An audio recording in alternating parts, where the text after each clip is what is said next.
I think I'm getting thrown into this because I was already told a few weeks ago when I threw away my horror movies that to just go on and start telling my testimony of different things.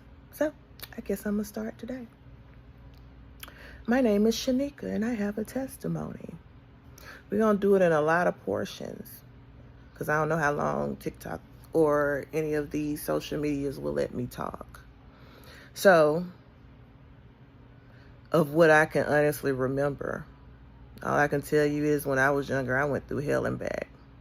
I had no value for my life, none whatsoever. You see all this?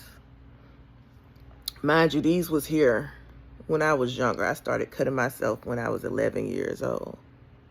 Anybody know why a person would cut themselves up like this? Folks that's been cut up like this, that cut themselves up like this, know why they cut themselves up like this. They call it a borderline personality disorder. And it's based off how you perceive yourself and this and that. But we're going to get down to the real nitty gritty. You cut yourself up like this and you hate yourself like that when you are younger and somebody SAs you. Or the M word. That's what happens to you. So we're going to start with that. That's a generational curse right there, because it didn't only happen to me. It didn't only happen to my child. It's in the bloodline. Real good in the bloodline. I ain't gonna call nobody name because this one ain't that is not what this is about, for me to call out people. No, I'm telling my testimony, what happened to me, things that I went through as a child, going through things, was raised by my grandma and my great aunt. My mom didn't raise me. I ain't here to bash nobody, to do anything, say anything horrible about anybody or anything like that, but she didn't. And I had a lot of problems with that because I could never understand why you never loved me, why you never cared about me.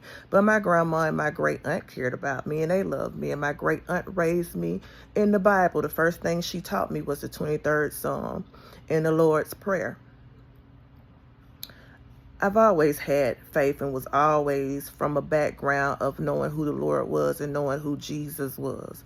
Honey, if I told you some of the things that I went through, some of the things that I have seen, some of the attacks that I've been under, honey, seeing angels and seeing demons, being able to be a seer along with other gifts that God has given me, it is what it is. But I went through hell having that. I went through hell going with it. Everybody telling me that I'm crazy. You're not seeing this, you're not saying that. But thank you for my grandma. Thank you for my great aunt that stood by me and understood that I was not crazy and understood spiritual things